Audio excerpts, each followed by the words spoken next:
Bloka uyğun belə bir sual nizamına baxaq. Səhifəni izləməyi və videonu bəyənməyi unutmayın. Salam, hər vaxtınız xeyir olsun.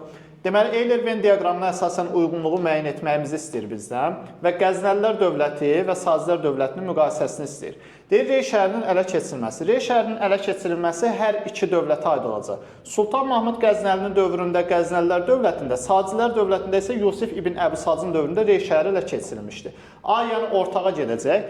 9-cu əsrdə meydana gəlməsi. Qəznəli dövləti meydana gəlib 962-ci ildə, Sacilər dövləti yaranıb 898-ci ildə. 9-cu əsr Sacilər dövlətinə gedəcək. B. Sacilər dövlətinə, Samanilər dövlətinin süquta uğradılması. Baxın, Samanilərlə mübarizə Qəznəlidə də, Sacilərdə də var. Amma Samanilərin süquta uğradılması deyirsə, bu Qəznəlilərə gedəcək. Yəni C 1-ə gedəcək. Oğuz tayfalarının ərazisində yerləşməsi.